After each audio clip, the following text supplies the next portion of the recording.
अस्सलाम वालेकुम। Welcome to my channel अखिल की बातें।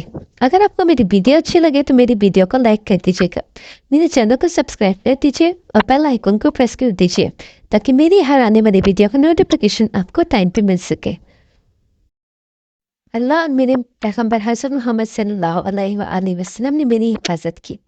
मुझे दुनिया में तमाशा नहीं बनाया और ना ही दुनिया के लिए तमाशा बनाया, और ना ही आखिरत में मैं किसी रसवाई का सामना करूंगी।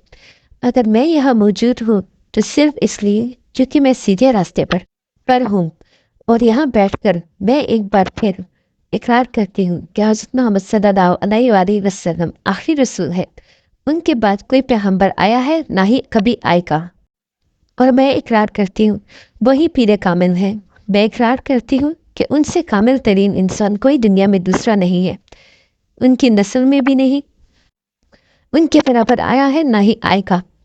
और मैं अपने अल्लाह से दुआ करती हूँ कि मुझे कभी भी आने वाली ज़िंदगी में अपने साथ शिर्क करने वाली ना बनाए, और ना ही पैगम्बर हज़रत मोहम्मद सल्लल्लाहु अलैहि वसल्लम के बराबर किसी को अल्लाह खड़ा करने की जरूरत हो। मैं दुआ करती हूँ अल्लाह ज़िंदगी भर मुझे सीधे रास्ते पर रखे। बेशक मैं उसकी किसी नेमत को जुटा नहीं सकती। लुटा हुआ माल बरामद करने के लिए पुलिस ने छापे मारने शुरू कर दिए। लोग डर के मारे लुटा हुआ माल रात के अंधेरे में बाहर फेंकने लगे। कुछ ऐसे भी थे जिन्होंने मौका पाकर अपना माल भी अपने से अलहदा कर दिया ताकि कानूनी गिरफ्त से बचे रहे। एक आदमी को बहुत दिक्कत पेश आई। उसके पास शक्कर की 2 बुनियाँ थी जो उसने पंसारी की दुकान से लूटी थी।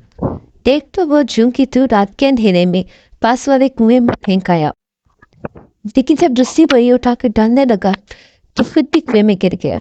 शोर सुनकर लोग इकट्ठे हुए। कुएं में रस्सियां डाली गई। 2 नौजवान नीचे उतरे और उस आदमी को बाहर निकाल कर लाए, लेकिन चंद घंटे बाद वो मर गया। दूसरे दिन जब लोगों ने इस्तेमाल के लिए इस कुएं से पानी बाहर निकाला तो वो पानी मीठा था। उसी रात उस आदमी की कब्र पर दिए जल रहे थे।